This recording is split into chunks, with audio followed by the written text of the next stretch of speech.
दोस्तों तारीख तो सबको पता थी, लेकिन समय बताने जा रहा हूं 12 बजे। कल 12 बजे इंडिया गठबंधन के प्रत्याशी बी सुदर्शन रेड्डी उपराष्ट्रपति पद की शपथ ले लेंगे। जी हां, ये इस वक्त की बड़ी खबर आपको बता इसलिए रहा हूं क्योंकि आप सोचिए कि जेपी नड्डा और नरेंद्र मोदी साहब दोनों के घर पर अलग अलग टाइम पर अलग अलग डेट पर डिनर हो रहा था एनडीए सांसदों का। सुनिएगा, अब सोचिए कि नरेंद्र मोदी साहब के यहां जो डिनर पर आने वाले थे एनडीए सांसद, वो 2 दिन पहले फिर खाना खाने आने जा रहे थे किसके यहां? जेपी नड्डा के यहां। ये देखा जा रहा था कि नड्डा साहब के यहां कितने एनडीए के सांसद पहुंचेंगे, उसके बाद ही देखा जाएगा मोदी साहब के यहां डिनर होगा नहीं होगा।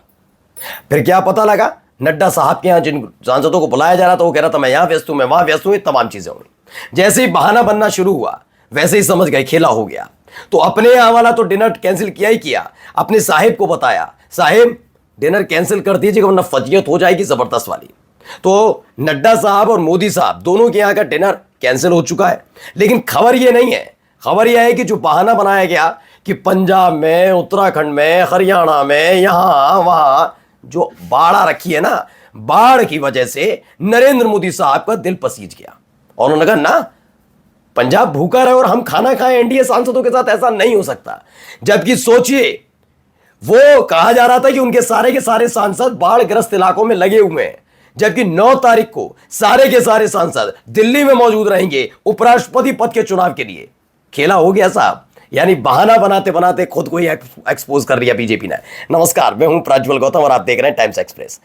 सबसे पहले वो आंकड़ा भी आपको दिखाऊंगा और इसके साथ साथ दिखाऊंगा कि बी सुदर्शन रेड्डी क्यों इतने ज्यादा आत्मविश्वास से भरे हुए नजर आ रहे हैं। पहले एक खबर देखिए, पहले एक खबर निकलकर सामने आई थी जिसमें उन्होंने बताया दैनिक भास्कर की उपराष्ट्रपति चुनाव 2025 बीजेपी अध्यक्ष जेपी नड्डा के आवास पर एनडीए सांसदों की होने वाली डिनर पार्टी रद्द कर दी गई। शाही भोज बनने वाला था, आइए आइए खाइए और गिन लिया जाएगा। उसमें गिनने की तैयारी थी, ये हैं पूरे नहीं पूरे 427 हमारे पास वाले हैं ना, राज्यसभा वाले लोकसभा वाले सारे हैं ना, ये गिन लो। लेकिन पता लगा कि 2 दर्जन तकरीबन 24 से ज्यादा सांसद नमस्ते कर गए थे कि नहीं। अब उनको ये मालूम था कि अगर 1 2 4 5 हो तो समझा भी जा सकता, कह दिया जाएगा किसी की तबीयत खराब है, किसी को। लेकिन 427 सांसदों में से तकरीबन 24-25 सांसद गायब हो जाए तो कैसे कहेंगे, कितना समझाएंगे? मीडिया को समझा भी लेंगे क्योंकि हमारे इशारे पर काम करती है, बाकी को लोगों को कैसे समझाएंगे? तो उन्होंने कहा डिनर पार्टी रद्द कर देते हैं। फिर एक फोन कॉल पहुंचता है, उस फोन कॉल के बाद मोदी साहब के यहां देखिए जनसत्ता की खबर, प्रधानमंत्री आवास और जेपी नड्डा के घर पर होने वाली डिनर रद्द कर दिया। अच्छा, इसका बहाना क्या बनाया? इसका बहाना देखिए केपी मलिक क्या लिखते हैं। उन्होंने कहा सांसदों के बाढ़ प्रभावित इलाकों में सेवा के चलते नड्डा का डिनर रद्द, कि वो बाढ़ प्रभावित इलाके में सारे सांसद लगे हुए इसीलिए नहीं किया है। अब सोचिए, चलिए मैंने नड्डा साहब का समझ लिया, 6 तारीख वाला था। मोदी साहब के भी यही बयान दिया गया कि मोदी साहब के भी इसीलिए कर दिया कि सारे के सारे सांसद इतने कर्तव्यनिष्ठ हैं बीजेपी के और एनडीए के, सब लगे हुए हैं। मतलब आप अगर पहचान ही नहीं पाएंगे सांसद है कौन है, इस तरह के बाढ़ में डूब डूब के मेहनत कर रहे हैं। जबकि दिखा अब तक एक भी बीजेपी का सांसद नहीं, एनडीए का एक भी, बीजेपी का छोड़िए, किसी कोई सांसद हमें दिखाई नहीं अमूमन कि उसने इतनी मेहनत कर ली हो। खैर, अब ये इस तरीके का माहौल बना रहे थे। अब 8 तारीख के लिए आपने जो दिया, यानी 8 तारीख को डिनर कितने बजे होता है?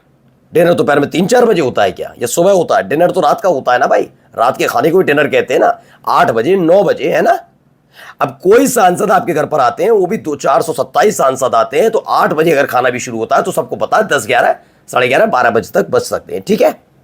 तो 12 बजे तो मदद करने के लिए नहीं निकलेंगे पंजाब, क्योंकि दूसरे दिन वोटिंग भी है। तो जो रात में वहां पर थे, वहां खाना खाते, सुबह वोट देते, अपने अपने इलाके चले जाते। लेकिन हकीकत यह है कि इनके यहां से इनके सांसदों ने कर दी है बगावत, और बगावत का मैंने आपको बता ही दिया है। क्रॉस वोटिंग का डर इन्हें सता रहा है। दरअसल 5 तारीख से 7 तारीख तक आरएसएस की बैठक हुई। उस बैठक में यह तय हो गया था, स्पष्ट हो गया था कि जो क्रॉस वोटिंग है बीजेपी के सांसद करने जा रहे हैं। सबसे पहले यह आंकड़ा देख लीजिए, क्योंकि फिर कह रहा हूं 12 बजे बी सुदर्शन रेड्डी उपराष्ट्रपति पद के लिए ऐलान कर दिया जाएगा, उपराष्ट्रपति हो गए, जीत पक्की। पहले यह आंकड़ा देखते चलिए, 392 सांसदों की जरूरत है। किसके लिए? चाहे वो सीपी राधाकृष्णन को चाहिए या 392 वोट चाहिए किसे? बी सुदर्शन रेड्डी को। ये 392 वोटों का जुगाड़ होगा कहां से भाई? क्योंकि 427 वोट तो एनडीए के पास हैं, लेकिन है क्या उसके पास? नहीं। पहले आंकड़ा देखिए, 343 वोट राज्यसभा और लोकसभा के कुल मिलाकर इंडिया गठबंधन के साथ। लेकिन जो राजनाथ सिंह ने फोन कर दिया जगनमोहन रेड्डी को, उनके चिर प्रतिद्वंदी को, जिसने जेल भिजवाया था, उसकी वजह से उन्होंने स्पष्ट कर दिया नहीं। इसीलिए देखिए तस्वीरें दिखा रहा हूं, नारा लोकेश मुलाकात करने पहुंचे थे। मोदी साहब जो वक्त देने से इतराते और कतराते हैं कि मैं नहीं दूंगा वक्त, वो अचानक उपराष्ट्रपति चुनाव के दौरान इतने ज्यादा कमजोर हो गए कि नारा लोकेश से मुलाकात की, गलवहिया प्रोग्राम चलाया कि मना लो अपने यहां के सांसदों को, यार 17 वोट चाहिए हमें, बात मानो डैडी आपके नाराज हो गया, हमने फोन नहीं किया, राजनाथ सिंह ने फोन किया था, लेकिन संदेश पहुंचा दिया गया है कि मोदी और शाह के कहने पर ही, आप ही लोगों के कहने पर राजनाथ सिंह ने जगनमोहन रेड्डी को फोन किया है। इसलिए अब इसमें कोई बात नहीं, पिताजी तय करेंगे और 17 वोट जा रहे हैं इंडिया गठबंधन के साथ। ये देखिए 373, 43 प्लस 17, 360। सब जानते हैं पवन कल्याण की राजनीति चंद्रबाबू नायडू के इर्द गिर्द घूम रही है। 2 सांसद उनकी पार्टी के हैं, बीजेपी से उनका कल्याण होने जा रहा नहीं है, तो 2 सांसद इसमें और हमने मिलाई, ये हो गए 362। अब इसके अलावा अगर आप आते हैं जगनमोहन रेड्डी से, चूंकि आंध्र प्रदेश से आते हैं बी सुदर्शन रेड्डी, रेड्डी और आंध्र प्रदेश से, तो खेल क्या है इसमें, 11 वोट किसी भी कीमत पर इंडिया गठबंधन के यानी बी सुदर्शन रेड्डी के खाते में। कैसे? 4 लोकसभा, 7 राज्यसभा, कुल मिलाकर 11 सांसद, कितने हुए? 373। अब आइए देखिए, हाल ही में बी सुदर्शन रेड्डी गए थे कहां? तेलंगाना। 4 वोट हैं केसीआर के, ये चारों के चारों वोट किसके पास आ रहे हैं? बी सुदर्शन रेड्डी खाते में। हो गया 377। अब अगला देखिए, हाल ही में मैंने आपको दिखाया, देखिए खबर देखिए, असदुद्दीन ओवैसी जो है उनकी पार्टी के इकलौते वो सांसद हैं। बीजेपी को उम्मीद थी कि अभी जो हाल ही में सम्मान दिया ऑपरेशन सिंदूर के बाद विदेशों में भेजा, उसके वजह से शायद सीपी राधाकृष्णन के साथ आ जाए, लेकिन हो गया दाव उल्टा। ऐलान कर दिया ओवैसी साहब ने कि नहीं, हम तो इंडिया गठबंधन बी सुदर्शन रेड्डी के साथ हैं, तो 1 वोट और जोड़ लीजिए, ये हो गया 378।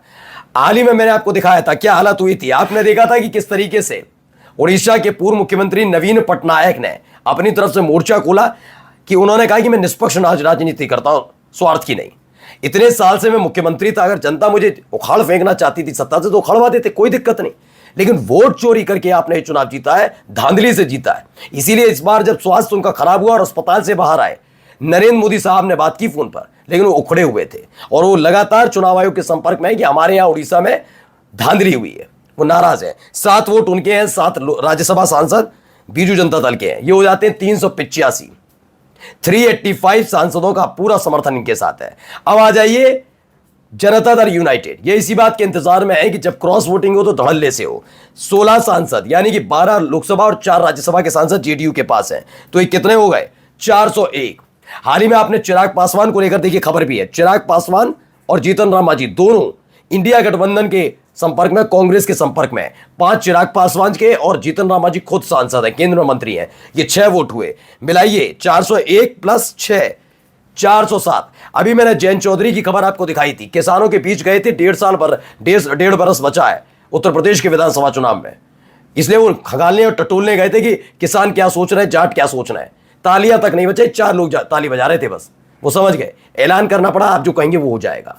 अब 3 इनके वोट हैं, यानी 2 लोकसभा सांसद, 1 जयंत चौधरी खुद राज्यसभा सांसद, 3 वोट ये जा रहे हैं बी सुदर्शन रेड्डी के, समझ चुके हैं सब। 5 चिराग पासवान की, अभी ये दिखाई थी मैंने खबर, 1 जीतन राम मांझी, ये हो गए 416 वोट, खुल्लम खुल्ला 416 वोट इनको मिल रहे हैं। और असदुद्दीन ओवैसी के साथ 417 वोट इंडिया गठबंधन के साथ है। कल 9 सितंबर दोपहर 12 बजे बी सुदर्शन रेड्डी उपराष्ट्रपति, बधाई देना शुरू कर दीजिए। नमस्कार।